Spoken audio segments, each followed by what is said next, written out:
Zolani Tete defends his WBO bantamweight title successfully against Mikhail Aloyan by scores of 114-111 twice and 114-110.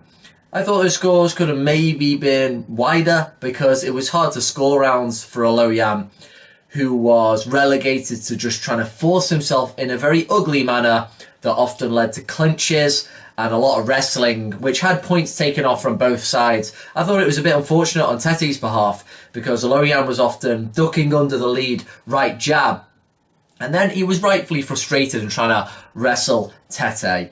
But he definitely was the rightful winner. He started off very spitefully, lest we forget he's the owner of the quickest ever knockout on record for a world championship fight.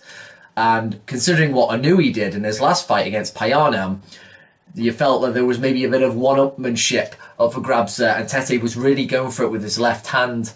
In fairness to Aloyan, he seemed experienced enough, probably drawing from that amateur experience because he's only had 4 fights as a pro. So he didn't panic. You know, he was moving with that venomous left hand of Tete's, and he was technically, well, he was officially floored in the first round, but I thought it was a bit of a cuffing, pushy punch, and I'm not sure I would have ruled that a knockdown, so it just made life harder for Aloyan. But he did what he did. He did show his experience. He was defensively good enough not to get hit with one of the really big left hands.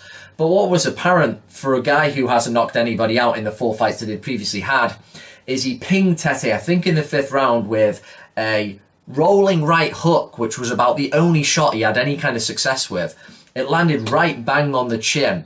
Now, in any other scenario, if you just had okay power, that would have got a reaction. But he pinged Tete right on the point of the chin, and he just slightly backed up.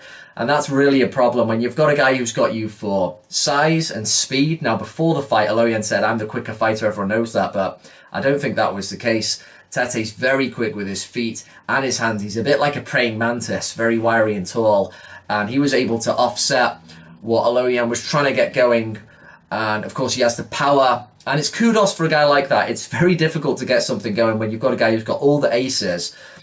You know, kudos to Aloyan for trying to make something happen. Obviously, he was drawing from his amateur experience, and he was good at defending himself, but he wasn't really able to get anything going. All he really had to offer was a lot of frustration, got through with the occasional shot, and was more wrestling Tete, trying to hopefully ruffle him up. It didn't work. And Tete wasn't always the smartest. He was sometimes overloading with the left hand. He was throwing the uppercut as well, but then there were times when his boxing got better and he was throwing a left hand to the body, ending it with the double jab. He's very side-on, Tete, for a southpaw. He's almost looking over his right shoulder. He's so side-on. But I love his posture. In terms of his posture and his fundamentals, everything's moving so well and crisp with him. And it wasn't brilliant from his point of view, but then he had an awkward and an experienced guy to deal with in Aloyan. So he goes onwards and upwards. He definitely deserves to win. I would have had it slightly wider. And he is going to face the winner of Ryan Burnett or Nonito Donaire, who I think just the fact he's been allowed into this tournament, he's going down really low. He hasn't been at bantamweight for years. He's probably going to get taken out. You don't really want to see that against Donaire. It would have been better, I think, had he retired after losing to Carl Frampton, but he's probably going to get battered against Burnett, and then you've got a really mouth-watering one, Tete against Ryan Burnett. We've had quite a few World Boxing Super Series tournaments so far, but this one at bantamweight is quality, of course, with Inoue as well, who very well may be fighting Emmanuel Rodriguez. If Emmanuel Rodriguez gets past his next opponent, you've got lots of quality opponents here. You know, if you're one of those guys who normally only watches welterweight and up, you know, bring it down a bit. Look at some of these guys at bantamweight, one of the classic original 8 weight divisions. These are some quality talents here. And while that fight we just watched was a bit scrappy, you still got experienced, clever guys there. And for me, a bit of a boxing purist, it was still nice to watch.